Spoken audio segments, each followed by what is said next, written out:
Got to try, mate. Welcome back to A Celtic State of Mind. I'm Paul John Dykes, and look at this for a lineup. We've got Quinny and Acsom Rabbani here to talk about transfers. Acsom, you just said that you've been awfully calm. Yeah, exterior is calm.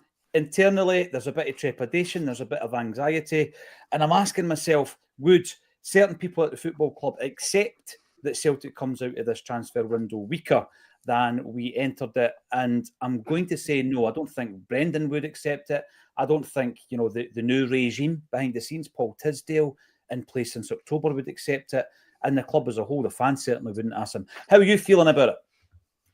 Well, we're here at 12:30 recording. Obviously, there's still a good few hours to go. Look, I've kind of kept calm in the sense that Rodgers has consistently said, he wants to come out the window stronger, as you say. So I've kind of just used that to keep me calm and think, right, okay, surely the manager is going to get what he wants. We're not going to see the same mistakes repeat themselves as before. But the longer time goes on, the more you do start to not panic, but you start to think, right, we're not going to end the window stronger than we were. So look, time's going to tell. We could end up, in a few hours' time, and we've got the guys in that we want. We might end up with the right answers and the replacements, but as of now, it just seems like again, it could be that we've been underprepared again. Rogers mentioned we knew about Kyogo wanting to go for a few months. He seems fairly calm in his press conference last week, but here we are Monday, and we just don't know what's happening. Let's start off with the striker position then, and I'll come to you, Quinny. Any sources feeding you information, mate? Is there anything out there that you want to share with us? Because it's been quite thin pickings, hasn't it? Every time we have a target, it's off or he's signing for somebody else at the moment. It's quite slim pickings. I'm very much in the same kind of. I am nervous. I'm kind of in the same boat as Acsom in a lot of ways, but I can't shake the feeling that because it's Bayern Munich, we've got in the next round, the board have just went, nah, like we don't need to go and push the boat out too much to lose anyway. It's probably the way they're thinking about it, and it's also not the attitude you want going into these games or whatever. But I feel that, like, imagine we got like Feyenoord or something in this. I think we would have probably pushed the boat out here and they would be up here now already. And by all accounts, you're saying the striker thing's quite thin. There's two guys we've been in amongst. There's good reporting saying that we're just trying to shortchange Sarpsborg and Brøndby on these guys. And again, like, I just kind of shake the feeling that if it was Feyenoord or Bruges or somebody like that we had in the next round, they would have just went, do it, go and get those extra 2 matches beyond that with these guys, See, the big thing with that's an issue in itself, Acsom, isn't it? Because I tend to agree with Quinny, but we shouldn't be thinking like that. We should be thinking, get the strikers in for the next campaign. Yeah, you mentioned, Tierney there. I think the Tierney one's not really in our control. I think that's at the hands of Arteta and Arsenal. And with the left back, it really is just it would be a stopgap. So I'm not as nervous about the left back position, because ideally we all want Tierney in, and I think we all got excited and thought that was going to be doable. And I think the club are trying, and I still don't think I wouldn't rule it out yet. I think there's still time. I think it'll depend on Arsenal. Zinchenko was heavily linked last week with Atletico Madrid. That seems to have gone quiet. They've got Calafiori. They've got a few options. Tierney didn't even come off the bench yesterday, so I'm not kind of ruling that one out. My main concern is striker. Now, I'm pretty confident we'll have at least 2 guys in today, 2 players in, maybe even 3.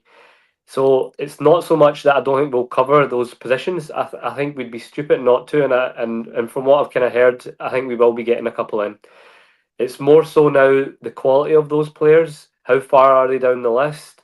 And are they guys that Rodgers is happy with, or are they just kind of stopgap? Because the striker position for me, if we've known that Kyogo is going for a while, the guy that we should be getting in now should be our long-term successor for Kyogo. And as you say, it's not even just about the Champions League for the Bayern Munich games, which I still think we shouldn't be going in with a defeatist attitude. We've still got to go in with hope and try and give it our best go. And we've still got a Scottish Cup to win and a league to tie up as well. It also gives us time for this new striker to bed themselves in and be prepared for a Champions League qualifier in summer, rather than then have to go down that route again and try and get them up and running for that big game then. So I really hope that we get the striker in that Rodgers wants. And it seemed like the Danish lad, Chris Garden, was our main target.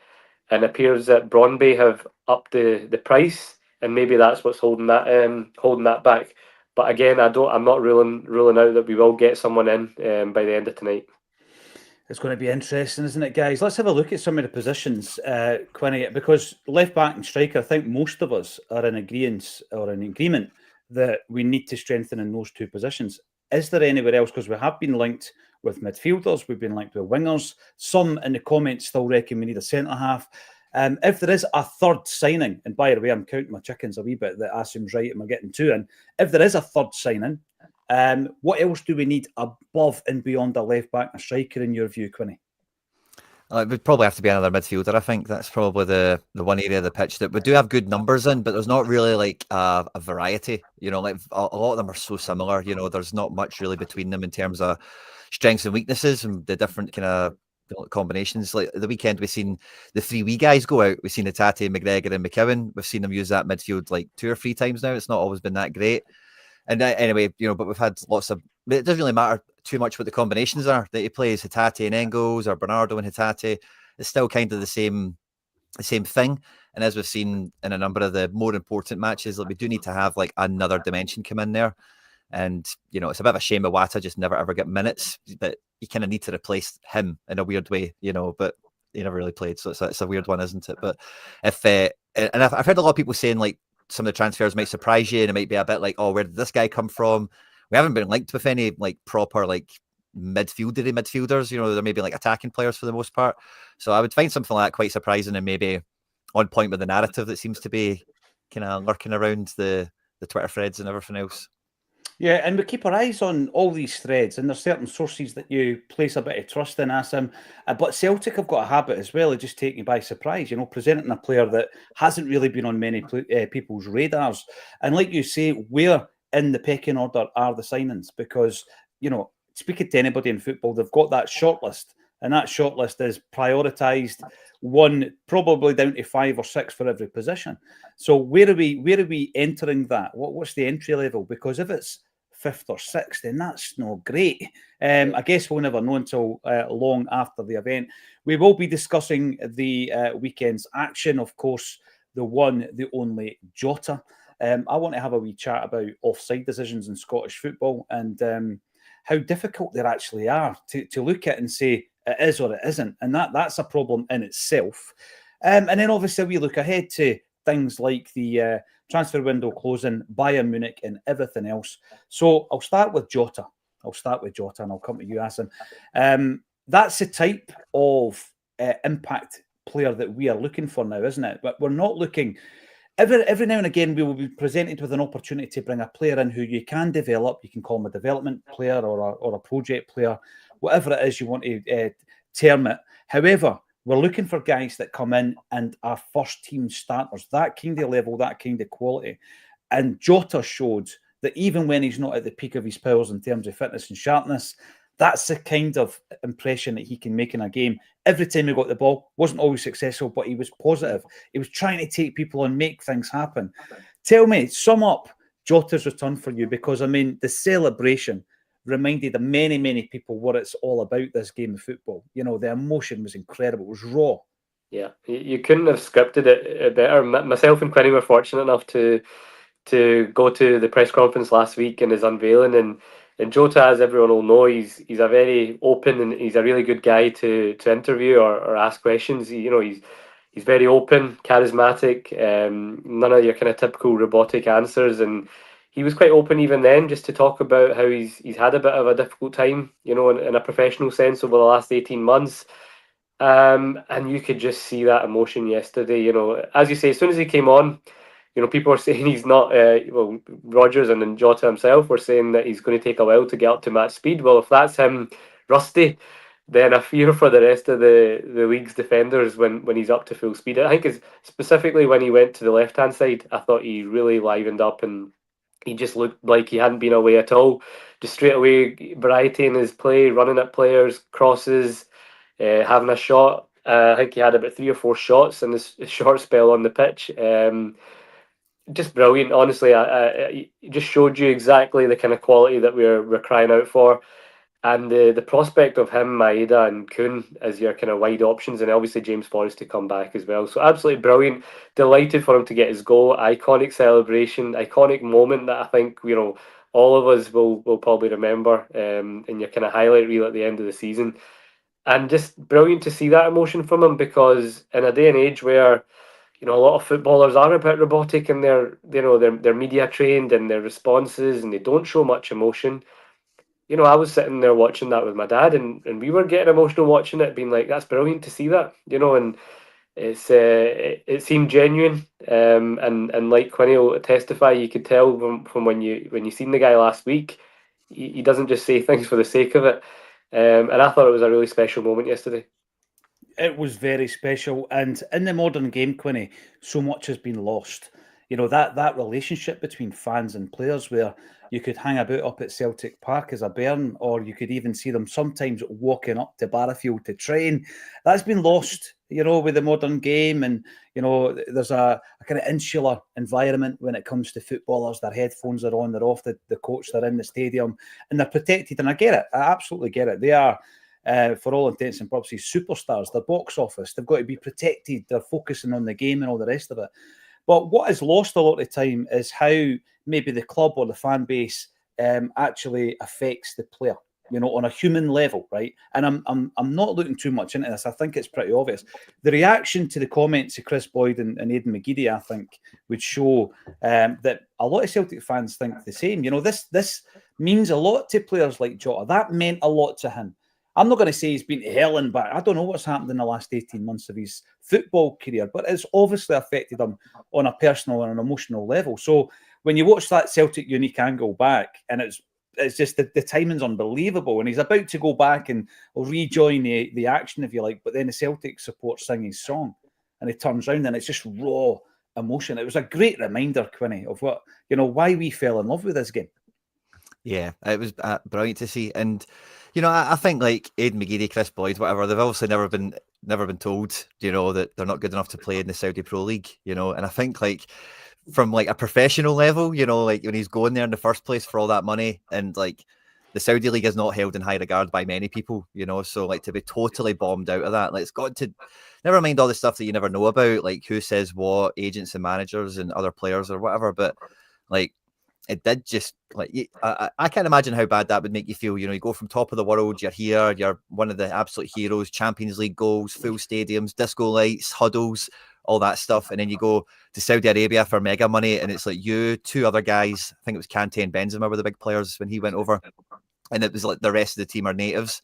And it's like, you're not good enough to get in this squad. It would just crush you, and then being kept there and not getting transfers out of the place, you would feel like essentially a bit of a prisoner, you would think, economically speaking, because you're tied to a big contract and you can't really do much, not too much freedom. So like we really got that feeling in the press conference, me and Acsom, like he was just like quite self-aware of the whole situation, and he was going to be grasping this with both hands.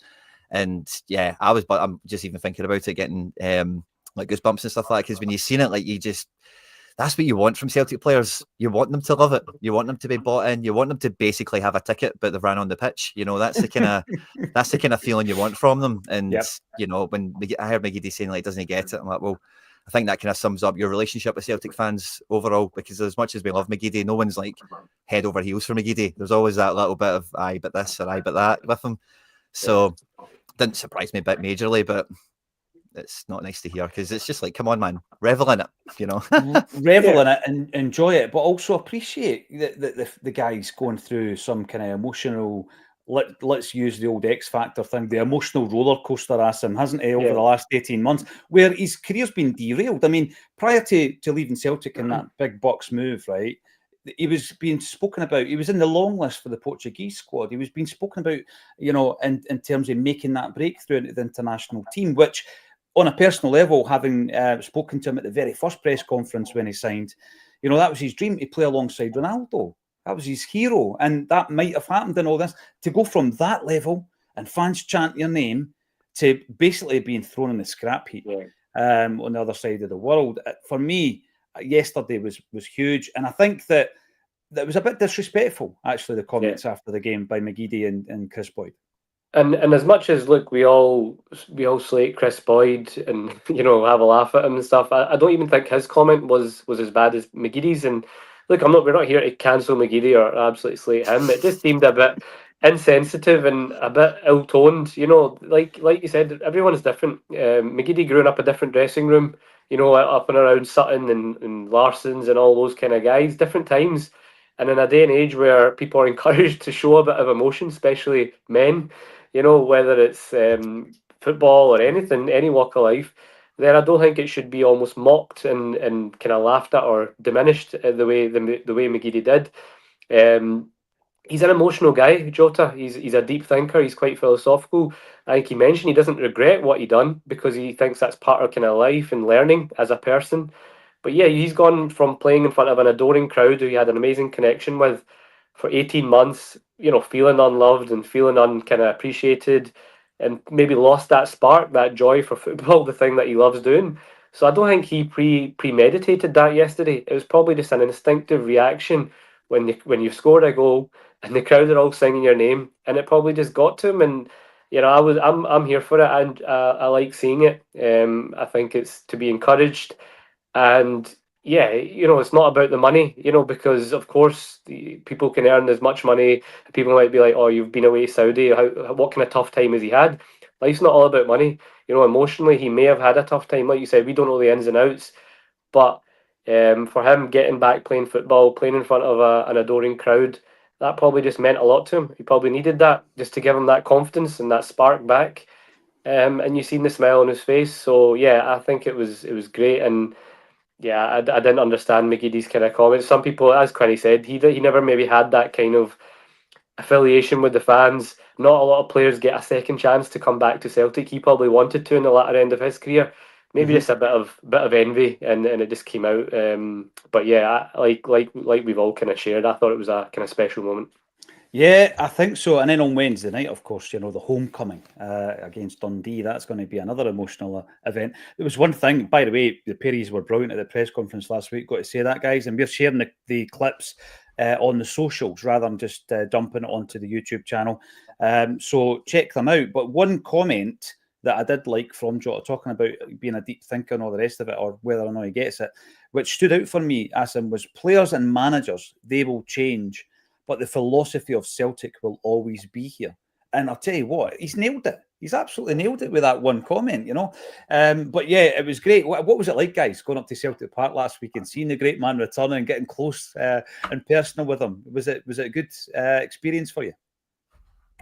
On you go, Quinny. It was some buzz. I kind of showed up. Asim will know this because he was there before me, but I showed up and I thought I was late because as soon as I walked in the door, everyone stopped, and I was like, "Oh," it felt as if I'd walked in the middle of it, kind of thing. But it was good. I've been at a few of those things, and you definitely did feel there was an extra little bit of electricity in the air, Asim, didn't you? You just felt it was like a special occasion, and when we got out to the pitch to do the pictures and coming out the tunnel and all that good stuff, like it was magic. I loved the selfie, Quinny, when you're looking up the tunnel. That was tremendous. I had to go for it. I don't think me and Asim were talking about it afterwards as well. Do you brass neck it and try and get one with him? When it was all done and all the rest of it. But it's you're there on official business, so you kind of do what you can do, kind of thing. I tried to get a kind of long distance one. I don't even think he realised I was doing it, but it came out all right. But no, that was my second one with Jota. I went to when he re-signed permanently. And as Quinny says, there's just an extra buzz about it, and he's good chat. You don't get your kind of generic answers with him. He's good to talk to. So I really enjoyed it. They're just, like you say, a special connection, and you could tell he was happy. That's the thing. You could tell he was really delighted to be back home, as he calls it. And he gave some really good answers. As you've said, look, I think he mentioned he only knows there's about 9 players that are still here from his time, and he's someone asked him, is he still in the WhatsApp group chat, and he's like, no, it'd be far too many messages, but some of them have kind of jokingly been saying to him, are you coming back? And it's just funny how football works. Here he is, and obviously he's got Bernardo here as well with him, so yeah, it's brilliant to see. And I think Wednesday will be special as well, and hopefully he'll be joined by another couple of new signings. I know I keep going back to it. I don't know about you guys. So where are we with it? I'm sure we'll get to it. I'm sure we'll get to it. I'm pretty confident, Asim. I think the nature of it as well is something we're going to focus on today. Last minute or kind of late arrivals, etc. It doesn't always mean that it's poor business. It could well be that Celtic have been focusing on getting the job over the line. I mentioned privately, Carter Vickers was a late arrival, wasn't he? I think McCowan, obviously, was a late arrival. It does happen. And then the guys, work out really, really well for us. Did Jota and CCV, were they not very late in the window in Ange's first season? Both of them? Yeah. And they ended up being, still are, sensational. So yeah, the lateness doesn't worry me so much. It's like we spoke about before. How far are they down the pecking list? Are they short-term, stopgaps, or are they going to continue in the ebb of like what we've had with Engels and Idah and Bernardo and these kind of guys who are genuinely making the squad stronger for domestic dominance, and as we've all wanted, a bit of European progression as well? Yeah, without a doubt. I mean, listen, Wednesday night, we might look back on this Monday bulletin, Asim, and go, what were we worried about? But there's an added kind of edge to the fact that, let's take it back to that. I would say the first transfer window under Brendan Rodgers, then Quinny, right? And it was a very disappointing one because, there's no criteria that is set that Celtic fans have to have heard of the player for Celtic to sign him and for them to be a success. But there was really a deluge of players came in that window. And you're looking at them thinking, right, okay, probably a project, maybe a punt. There wasn't any that you could really hang your hat on. I think in the fullness of time, what we've realised is it simply wasn't good enough. When you look at the list of players who are no longer here, who actually arrived in that window, and they're gone because Rodgers has looked at them and thought, no, you're not at that standard that I need. And then you move into the fact that there's a January transfer window, which is, I would say, being driven by Brendan Rodgers. We bring in Adam Idah on loan. We bring in Kuhn, and it takes him a wee while to settle. But as long as it was driven by Rodgers, I think I was much happier with it. And it's seen us through. It got us through that second part of the season, and we won the double, and Idah came through, and it was tremendous. Then we had a really good transfer window in the summer where we spent a lot of money. But this one's different in that it's the first one being overseen by the head of football operations, Paul Tisdale, talking about hanging your hat on something. He likes his wee Paul Smith hats and all that kind of stuff. So there's going to be a lot of scrutiny, Quinny, if it doesn't. And going back to one of the first points I made, does it fill me with confidence? Well, maybe not confidence, but certainly belief that there's too much riding on this for too many people for it not to be done properly. So yes, it's maybe not ideal that it comes in late. But, even in the summer, some of our guys came in late. I mean, Engels, we spoke about him for months, and eventually he comes in. We were critical of the fact that not all of our signings went to America with the boys to play in the games over there, etc. So there is an added edge to it, Quinny, in respect to the fact that we've apparently got all this work done behind the scenes that we've been shouting and screaming for ages. Yet, we still have issues getting deals over the line, it would seem. Yeah, it's a funny one because I'm kind of reminded as you're talking there. I got to go to Brendan's press conference when he came back, like last year or whenever it was. And one of the telling comments that came out of that was a big part of he thinks his job would be this time is saying no to players, like not signing people. That was one of the things he gave us last summer. And then when you look back at that summer, Lagerbielke's and the Rockies and whatever, he obviously didn't go into work that day. And that's how those transfers get through. But you definitely get the feeling from him, and I think you can kind of put that into some of the chat we've had out of him over the last few weeks. Is he's not going to Asim's talking about going down the pecking order of the list here, and there probably still is a list in a pecking order and whatever. But it does feel that maybe a little bit of the delay is that Rodgers is like, we're not giving up on target one just yet, because he is target one for a reason. We're not that far away.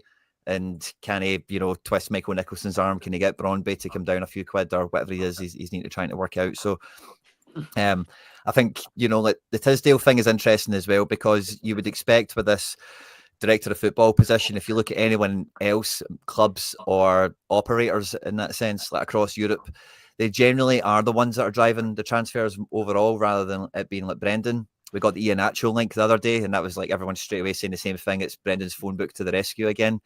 And this transfer window, I don't know if I would really hang too much, or I'd leave too much of it at the doorstep of Tisdale quite yet, because I do think like a big thing about when he got hired in November-ish, I can't remember exactly when it was that he was almost an auditor, is the kind of the way they made it sound like at first. He's going to come in, he's going to review the systems, he's going to upgrade and tweak and enhance and whatever else is going on. So I don't think that really excuses a lack of January kind of activity or like invention, let's say, like something different or something new.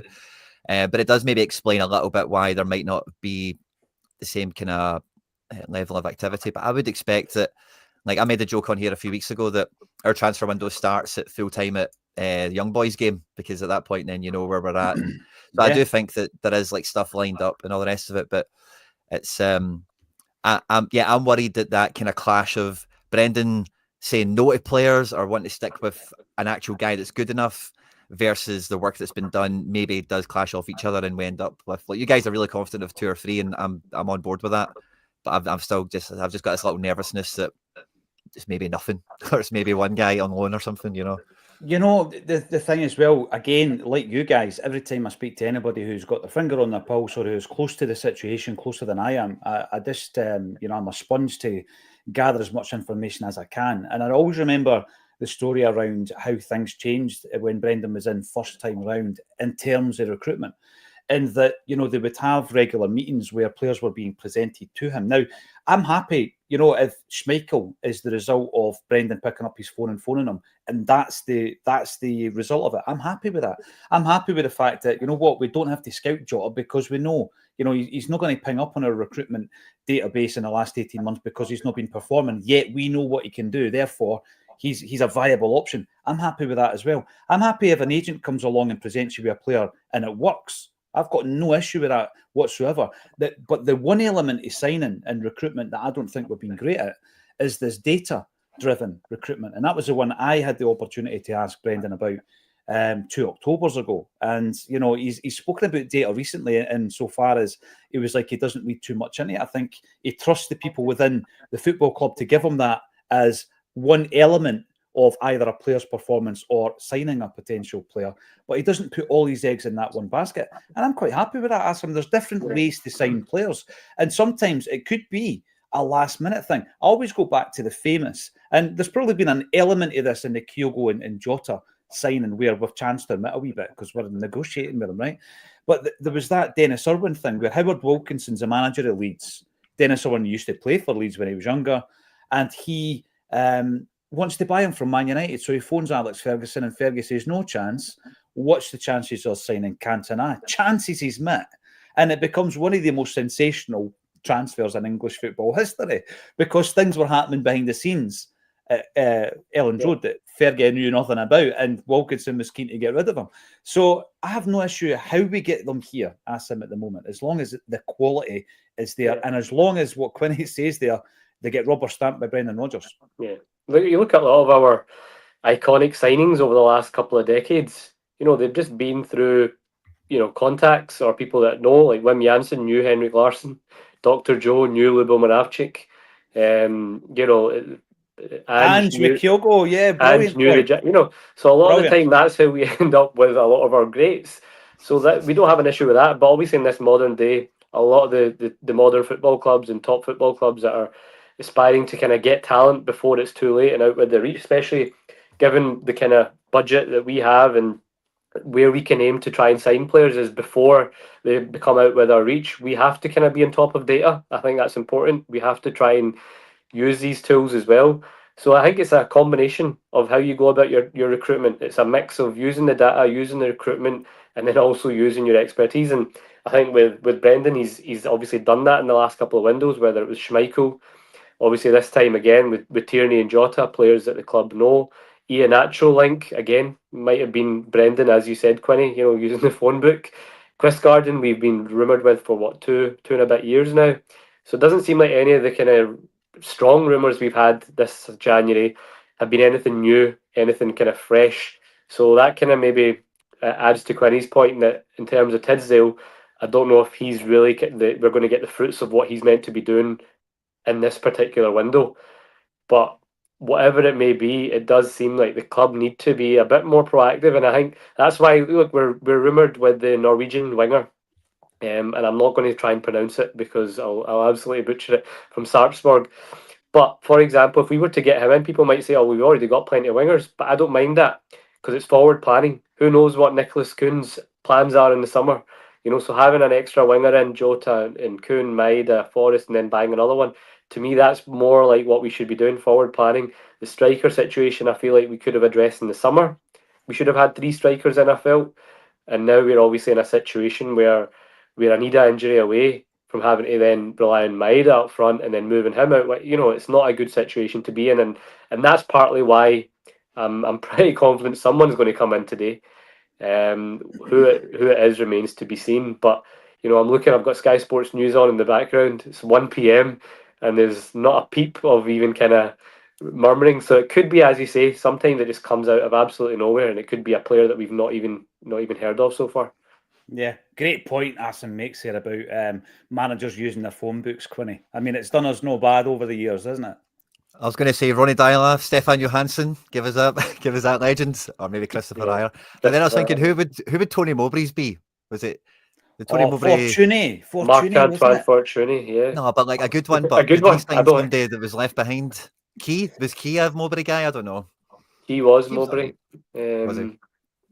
But I don't think there's been any that kind of had that longevity. He was a smashing player for Celtic, really was. What about Strachan then? Because Strachan went back to tried and tested guys all the time. Paul Telfer was one of Strachan's. Didn't you have him at like 4 different clubs? Yeah. So it does work. It does work. You've got guys you really trust and you bring them in. And I think it has worked in the past. But obviously with regards to that, it's the old boys club now, Jota, Brendan, Tierney, You're getting some rogue names coming in the chat now. Chat's been on fire today. Did you see the De La Pena comment earlier? I had to hold no, I missed that. Was that about getting him on loan and then not getting him in a trial and then not taking him up on it? He's been spotted at Greg's in the airport. Somebody said. By the way. See of all the guys that we did actually have an opportunity to bring in, and O'Neill loved a trialist. Martin O'Neill loved bringing guys in on trial. That's why Rivaldo didn't sign. He was like, I've won Ballon d'Ors and World Cups. You're asking me to come for a trial. And we did. We brought in the guys. I've got some great pictures. Do you know what Chris Gardens reminded me of? Do you remember there was a Scandinavian guy that we used to be rumoured with for years and we didn't end up getting him? Was it Finn Bogason? It was like year after year there was so much chat about him and then he didn't come. There was a left back as well, Kadlec, I think, from Prague. Yeah. Just you get those names where you're always rumoured with them and then never end up coming. So I wonder if Chris Gardens is going to be that. He's turning into that type of player. I mean, another guy that was heavily rumoured for ages before he signed was Robbie Keane, but we're not going to have the Robbie Keane discussion today, right? Because I've had my lot when it comes to Robbie Keane. I'm going to find my De La Pena pictures. It's incredible to see him. What did they used to get called? The Little Buddha. He was called the Little Buddha, wasn't he? Baldy guy. He was tremendous, and he came in on trial along with Danny, who was the Portuguese wonder kid. Who incidentally we played 2 trial games involving the 2 players, and they were against Dundee and Livingston, right? And it was the last senior game of football, albeit a trial game, senior game of football that Danny ever played. He basically retired from football after that. I think he was only 26 or 27. He had played at West Ham. Around about the time of John Hartson, actually, maybe played with John Hartson. We're going to have a wee chat about the game at the weekend as well and everything else coming up. But let's bring in some of the chat because, as Quinny says, they're on fire today. Jungle Lion, TCB, another Elvis-themed show. Absolutely, but you'll never ever hear me singing on this show, Jungle Lion, unless it's Jota on the wing. Here we go. I don't see our recruiting getting any better since the football doctor came in, scrambling around again for a left back and a striker, says Lubo's Ibrox party. But as we say, we don't know if we're scrambling about. It could be absolutely planned to perfection. The deals are just done a little bit later than we would like. Davy Boyle, Celtic better take care of business today. Otherwise, it will be a poor start under the new recruitment team to leave the window weaker than we started. It's not worth the while of so many people, David, I believe, in the football club to allow that to happen.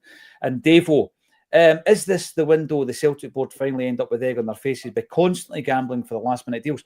I think their egg was on their faces last summer. I think that was the kind of final straw for a lot of people, particularly, Quinny, when you look at where we were there, following a treble.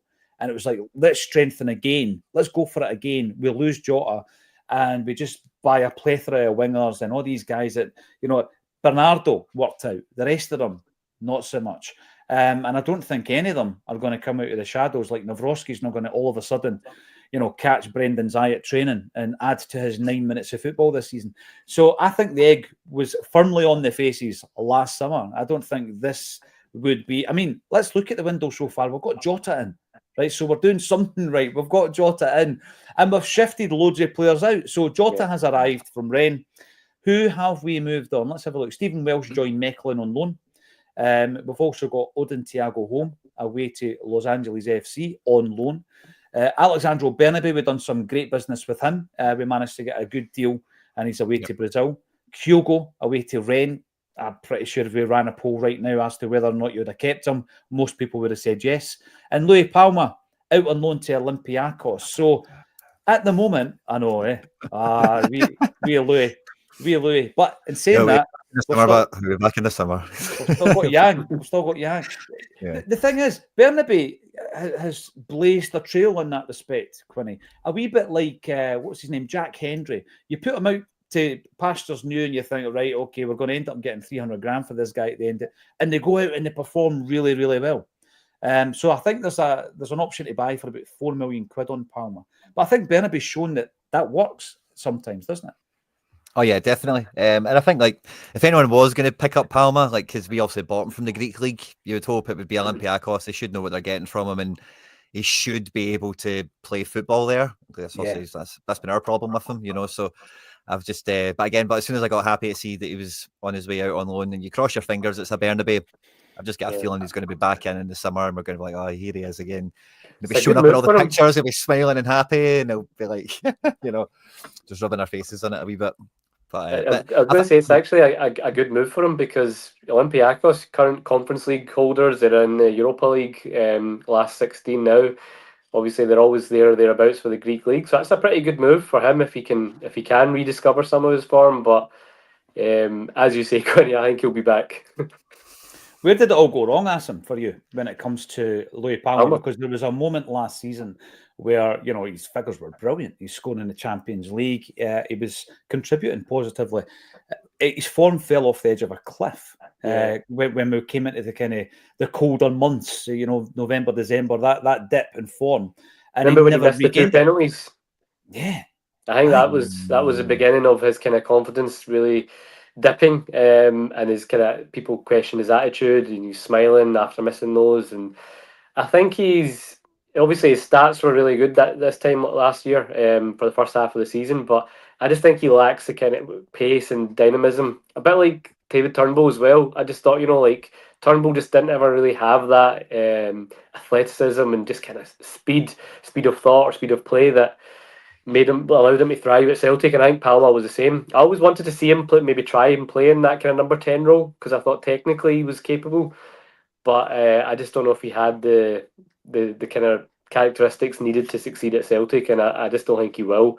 I wish him all the best. Again, he seemed like how they always say, a good guy to have around, well liked, but in terms of the contributions for the last 6-7 months, non-existent. He came, he saw, and he went away out on loan. How many players have done that? A bit like Haksabanovic. You knew there was something in there. There was a talent, that technically talented footballers, but something missing that won't allow them to succeed at Celtic. Sometimes it's mental, sometimes it is a physical thing. The power's not there. But I'm in the same boat as Acsom. I hope that he does well, he gets his move, and may at least make our money back, because I think we paid 3.5 for Louis Palma, didn't we? Yeah, I think he's you asked where it goes wrong. I think Acom's nailed it perfectly with the double penalty thing. But for me, Palma is the example of data doesn't tell you anything. Because when we signed him, if you looked at numbers, his numbers were all quite exciting, goals, assists, shot conversions, all that kind of thing. And even if you look at the highlights, you'd be all right, this guy's pretty all right. But he is the great example of you really need to know the player, of what they bring, what their temperament's like, what their kind of determination is a little bit as well to like actually like progress and move up. So yeah, I think Palma is like a good kind of poster child for the don't just believe all the stats on some guys, you know. Yeah, like hopefully they can get hitting those stats again in Greece and all the rest of it. Let's have a wee look at the game against Motherwell. I've seen it as a match that we completely dominated. We found ourselves obviously pinned back, which has happened a few times this season with an equaliser. But we responded well to that. All the creation was done by Celtic. We were the ones creating chances. Very, very few issues at the back. Both full-backs played really well, Ralston and Taylor, I felt. You then move into the midfield. Rio looks as though he's back in the mood. He's creating again. Kuhn was a bit quiet. Maeda was brilliant, and the big man Idah gets his goal. We've already touched on Jota. What did you make of the game itself, Acsom, before we look at the offside? Because I want to talk about this offside, right? Not with the tin foil hats on or that, guys, right? I've got a real concern about VAR. In that, yes, it can be manipulated. We already spoke about that. We spoke about that again at the weekend. The lines can be manipulated. But I'm going to bring up the image, and I'm just going to ask you how clear it is. How clear is this decision? Because for me, it's as clear as mud. There's no clarity whatsoever in the lines being drawn, the angles of the camera, the one still, all that stuff, I think, just creates a situation that is nothing more than amateurish. But before we get to that, Acsom, the performance overall, how do you feel it went?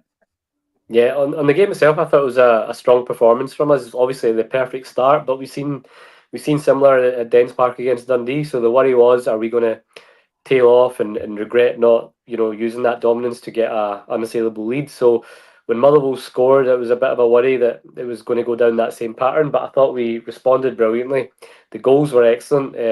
Great cross from Tony Ralston, obviously for the first, and Maeda, who was, for me, man of the match. I know there's been a few, say maybe Idah as well, who I thought was brilliant. But Dyson's just getting better and better. Like his that header, the way he leaped for it, Larsson-esque. I thought, just how long he was in there, brilliant header. And obviously massive hand in the second goal as well. Just he's becoming so reliable now, because I know like we used to be kind of a running joke that you just don't know what you're going to get with him, but I think that's even becoming less the case now. A lot of the time he's creating, like, look, both his crosses for the goals yesterday, brilliant.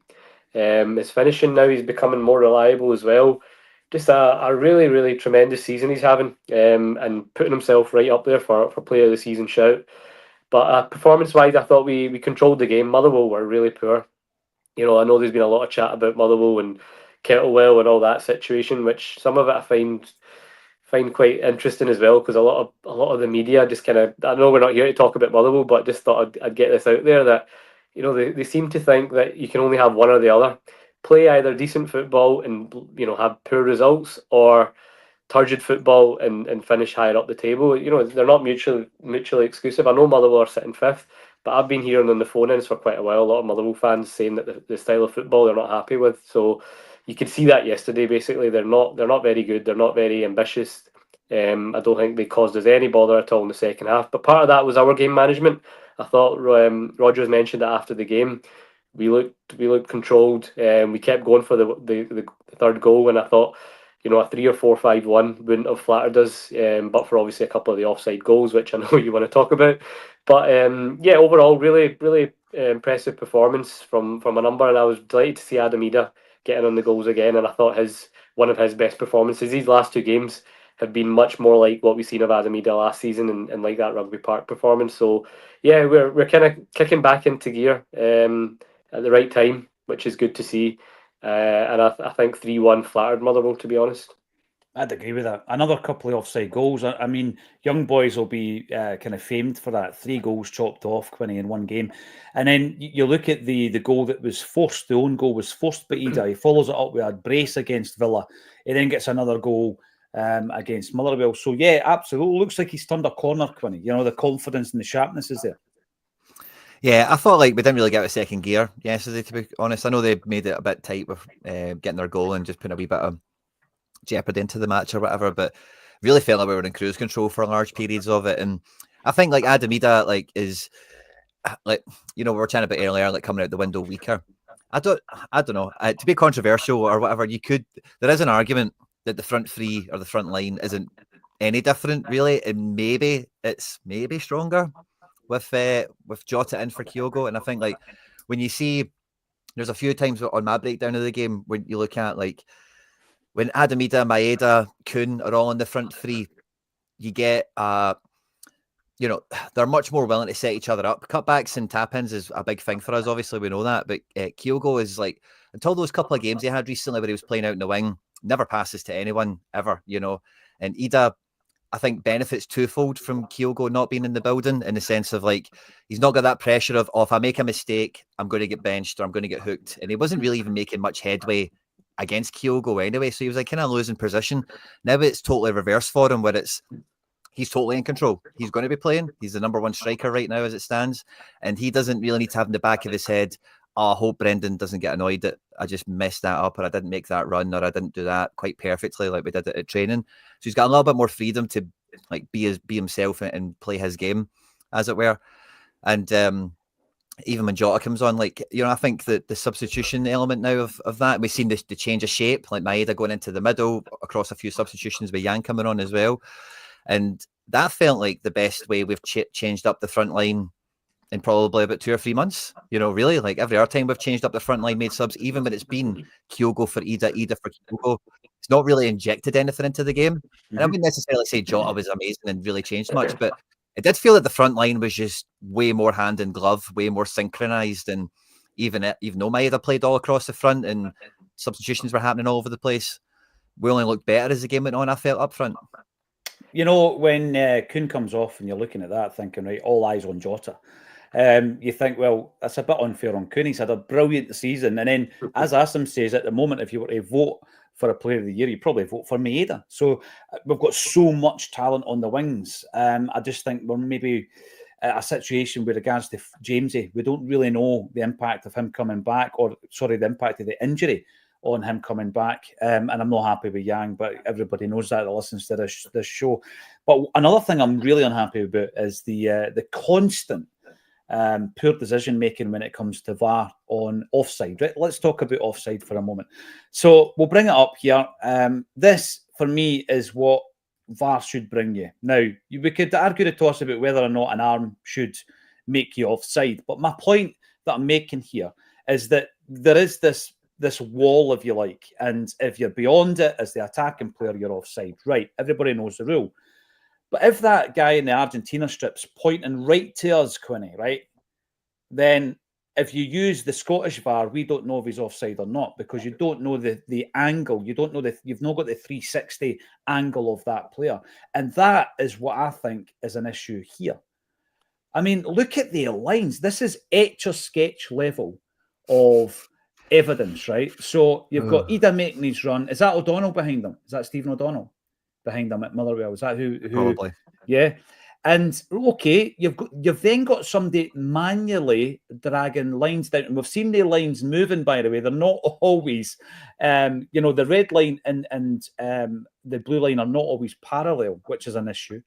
And then where did it land? Well, if the red one landed where the blue is and the blue landed where the red is, we get the goal.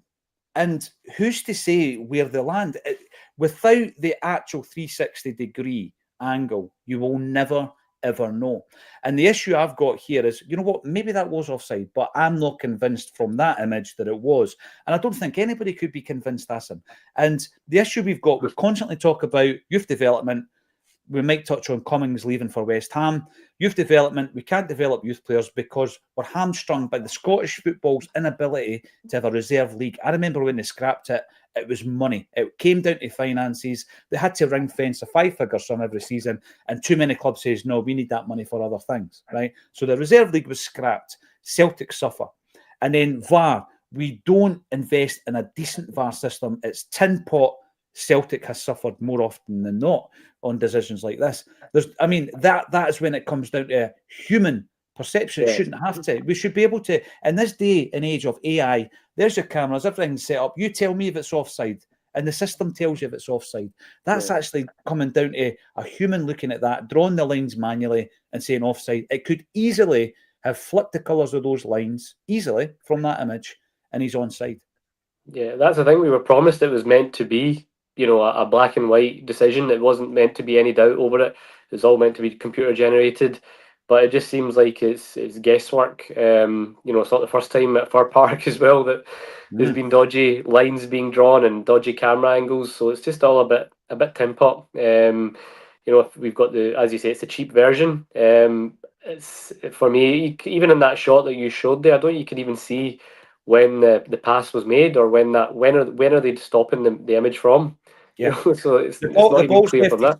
The ball's left his foot by the time that image is taken. And even then, it still looks level to me. And again, where's the benefit to the attacking player? So it's just all a bit of a joke. And it's fine because we've gone on to win the game 3-1 and we're miles ahead in the league. People won't make a song and dance about it. But it's these kind of decisions are could be problematic in one-off games, and it's just, as you say, it's a bit of just guesswork. So I don't know what the solution is. I think by and large for offsides, VAR's generally been a success. Where it's blatant ones, you can rule that out straight away. But these kind of borderline ones, it is still pretty much, like you say, human guesswork, and that's not really acceptable when there's so much at stake half the time. So yeah, not ideal. But I don't think it's there to change. I don't think the finances.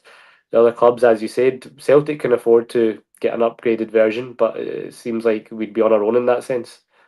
I think it should be a priority for those running the game. I should youth development, Quinny. We put all our eggs in an academy structure. We put all our eggs in that structure. And again, we'll touch on the fact that Daniel Cummins is the latest in a long line of young Celts coming through and just flying the nest at the first opportunity, because there is no pathway to the Celtic first team beyond being a youth player 1 week and being a first team player the next week. And it's a huge leap. It's a massive leap. When you're at a club like Celtic, where every single dropped point or every defeat is a crisis, it's difficult to bleed young players into the system when there is no bridge between youth football and first team football.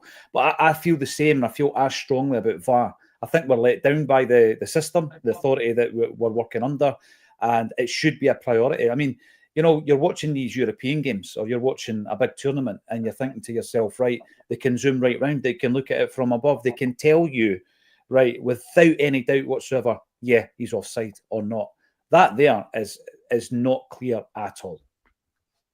Yeah, it's bargain basement, isn't it? I think like it's for the betterment of the game, isn't it? So like, it's one of those ones when VAR first came into Scotland, I was kind of up for it because it should just eliminate the nonsense and the cheating, really for the most part, the crap decisions that we get going against us. But because it is like, bargain basement effort that we've got for the most part, you're subject to what stadium you're in, down to how many cameras they've got, where they're positioned, etc. So like, I don't know if it's in Celtic's best interest to, I don't know, like loan everyone a bit of money and just say, here's the money for your cameras, pay us back over the next 5 years or something. I don't know, because beyond that, like, the stuff will probably become cheaper as time goes on, but it probably becomes cheaper because it becomes more obsolete and better stuff becomes better. So it's one of those ones that, someone needs to invest in the game. And that might sound a bit crazy to some of these, but if you look across European and world football, like, clubs help the grassroots end of the game, FAs, other clubs, fairly often enough if it's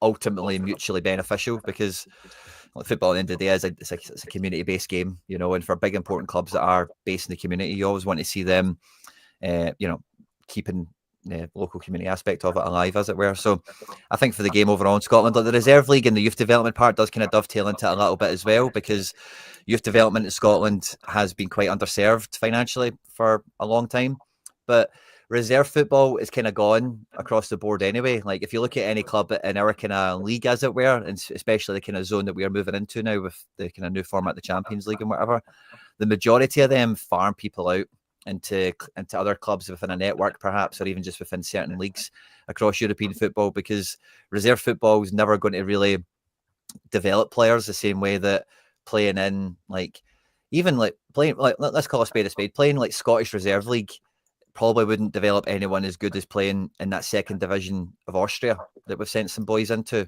and there's a few other leagues across Europe you could probably use in the same kind of vein. So it is a weird one, but then you need everyone to take initiative in that sense then and protect their better players or their better prospects by looking after them more than the club, in the sense of getting them minutes somewhere and really like looking after them as a player and probably as an asset as well is probably the way of thinking of it. Whereas nowadays, like if you hear about a guy that's breaking through the academy at Hamilton, Livingston, Celtic, whatever, at 15, they're snapped up by someone in England because it's a money thing and they'll get the compensation for it. And it's a guy that's 15 that they've never paid a money for. Their mum and dad have been probably paying monthly dues for the last 3 years or something, you know. So they're just happy to get quids in at that point. So it's a kind of it's a big puzzle, isn't it? The whole thing. You know, a wider discussion, we touched on it slightly with David Lowe on Friday night show of This Is Acsom, was, you know, the chat recently around Celtic's women's teams playing in the English League. And I think Rangers were probably quoted at the same time. But it would set a precedent, wouldn't it, Asim, in relation to, right, if the women's team can do it, why can't our youth teams do it? You imagine the Celtic development team being able to play at that kind of level, the same kind of level as some of our English counterparts. That's going to do them far better in terms of development than the Lowland League in Scotland, right? Yeah. And the reason we're having this discussion time and time again is we continually lose our top talents coming through. Who was the top talent? Ben Doak. He comes through, we lose him. Then it was Rocco Vata. Then it was Daniel Kelly. And now it's Daniel Cummings. And we just keep losing them. And you can understand it from the angle of the player, Asim, because what are they going to gain from staying? This is a big thing, right? What are they going to gain? And I know Brendan spoke about it last week. He says, look, if a player's good enough, I'll play him. And he gave some examples of 17-year-olds that he's played. And he's saying, you know, they're being misinformed or misadvised and they've got to show patience. That's fine. But what if you're Daniel Cummings and you play 25 games of football and you've scored 25 goals and you can't get on the bench? Yeah. I mean, Villa was the first time he had got a game. You know, it's difficult, isn't it? Yeah, and it's not the first time Rodgers has made those kind of comments. He did similar a while back. He made similar comments last season when we was talking about Vata. So he's quite consistent on that, and he's quite firm in his viewpoint that he feels that, you know, he says if you're good enough and you've got the right mentality, you will get opportunities. So I don't know if it's a case of he doesn't feel that these guys are ready for it attitude-wise or ability. He's obviously said a few times as well, it's about being patient, and he's referenced agents maybe advising incorrectly. So there's obviously some kind of disconnect there between what the club sees as the best pathway or future for these young guys and then what they end up doing. And it's difficult because you're right, there's how many times have we been ahead in home games where the game's kind of won and you're thinking, is this a good time to maybe bring someone on like the Cummins? And we haven't done it. And the only time we did bring him on was the Aston Villa game. So it's strange in that sense. So you can't begrudge like the likes of West Ham now. Today's that's the link. Obviously, we've rejected that bid, but you can't begrudge these guys wanting to make those kind of moves if they feel that's a better prospect for them. But then I do question: is he going to get any game time there as well? What's his prospect of playing for West Ham? Or obviously, again, it's all about the pathway, and that's where what you mentioned earlier is the real issue here. The fact that we've not got a reserve league, there's no in between. You know, it's either the Lowland League or trying to get in that match day squad. There's nothing in between, and that's something that Celtic need to find a solution for. Yeah, these are the things that I feel hold Celtic back that appear to be beyond our control. Rob Lilly, Hoopy transfer deadline day. Let's hope it is a happy one, Rob. We will know tomorrow if we get a big name coming in, a la Robbie Keane. Do you remember this time last week we had the breaking news right at this time about Jota? Mate, I know it's not looking likely today as a check. Now, when was the presser? Was it on the same day or was it Tuesday? Oh, it was. It was right after this. It was the same day. 4 p.m. on Monday. Aye. These guys never stopped. They left this stream and they went right up to Celtic Park. We're over 3,000 on the stream live, which is an incredible turnout. Thanks everybody for getting involved. Jungle Lion, you're back in. Boyd should never do another Celtic game ever again. Every week with his snidey comments about everything Celtic, enough is enough. He seems to have free reign. Chris Sutton slaps him down from time to time.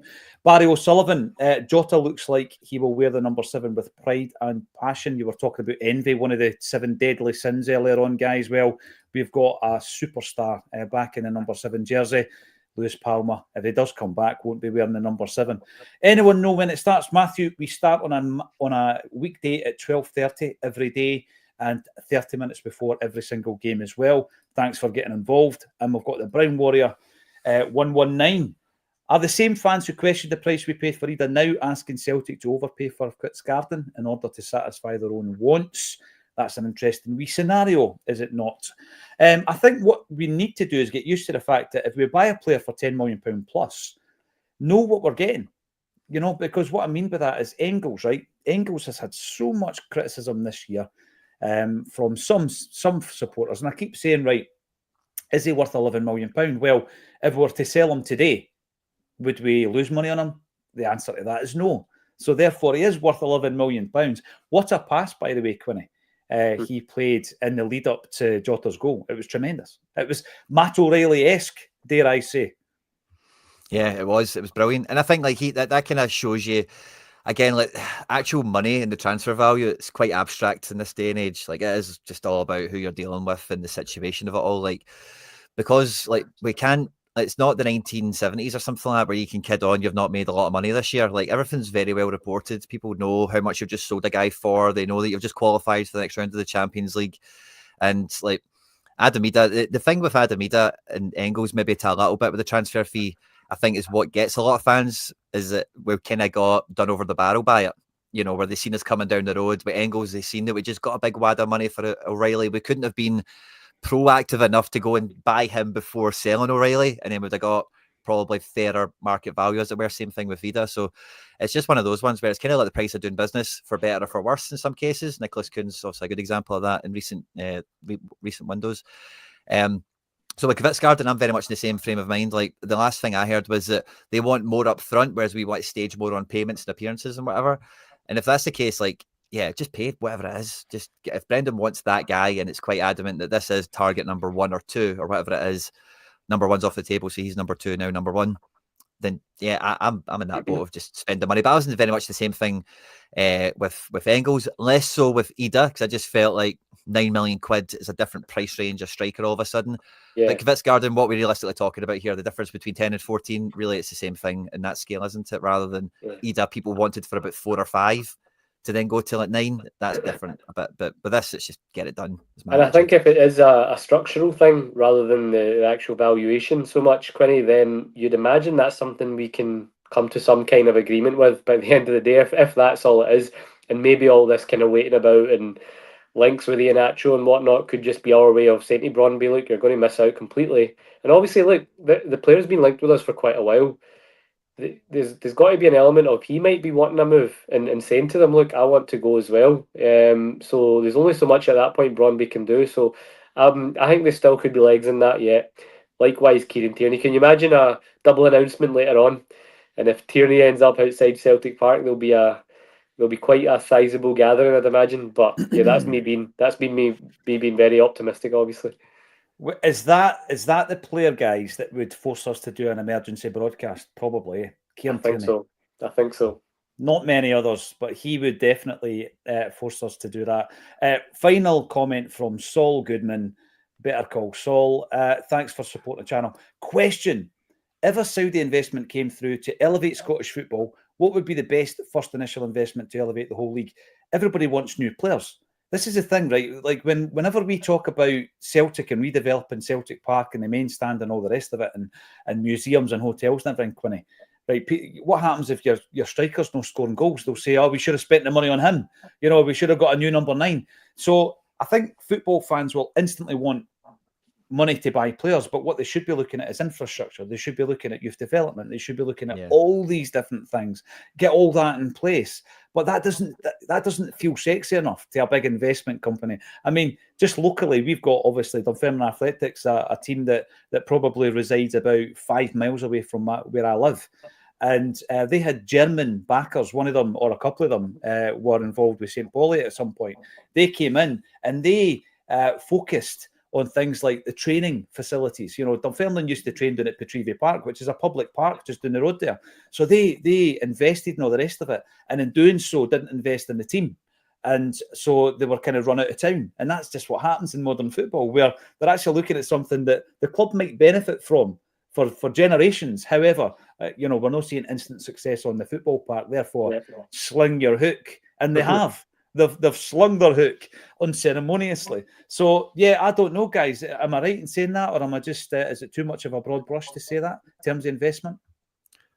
I think if to answer the question, the scenario, I think that where you would get the most uplift is hiring youth coaches into so many like rural clubs, if you like, maybe not your Central Belt teams and your Glasgow and Edinburgh clubs or whatever, but you know, you get out of that area and if you can actually hire full-time like youth coaches at under 14 to under 18s level, you would probably in a couple of seasons start to get first team ready players a lot sooner. And again, like you say, it's not really an area people would normally spend money in, so it's not as sexy as, oh, we're going to hire 10 coaches to look after under 14s to 18s. But if in 3 years you've got 3 players in the first team all of a sudden, and then you can sell them for money, yeah, you know, and so. conveyor belt. Yeah, it's instant gratification. That's what modern football has brought us and what it has become. Listen, who knows what's going to happen between now and the window slamming shut?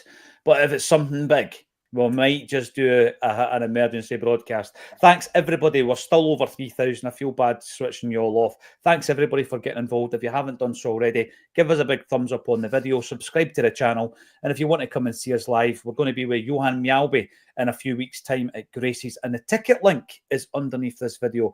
Thanks, everybody, for getting involved. And thank you to Quinny and Acsom for joining me on a Celtic State of Mind. Thank you.